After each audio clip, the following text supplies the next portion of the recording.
اعوذ باللہ من الشیطان الرجیم، بسم اللہ الرحمن الرحیم۔ یا اے بنی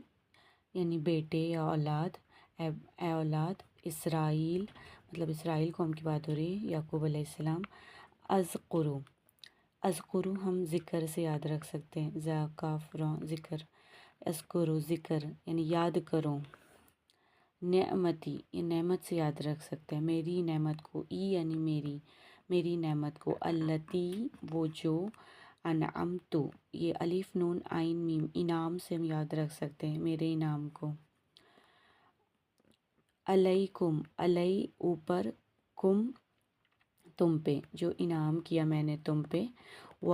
اور انی انا بے شک کے لیے یوز کرتے، ای میں بے شک میں، فضلتکم یہ فضلیت سے ہم یاد رکھ سکتے ہیں، کم تمہیں جو فضلیت دی میں نے تم کو، علا اوپر، العالمین عالمین یعنی کہ تمام جہانوں پہ، تو یا بنی مطلب کہ اے بیٹو اسرائیل کے بیٹو، یاد کرو میری نعمت کو، وہ جو میں نے انعام کیا تمہارے اوپر، اور بے شک میں نے فضلیت دی تم کو تمام جہانوں پر۔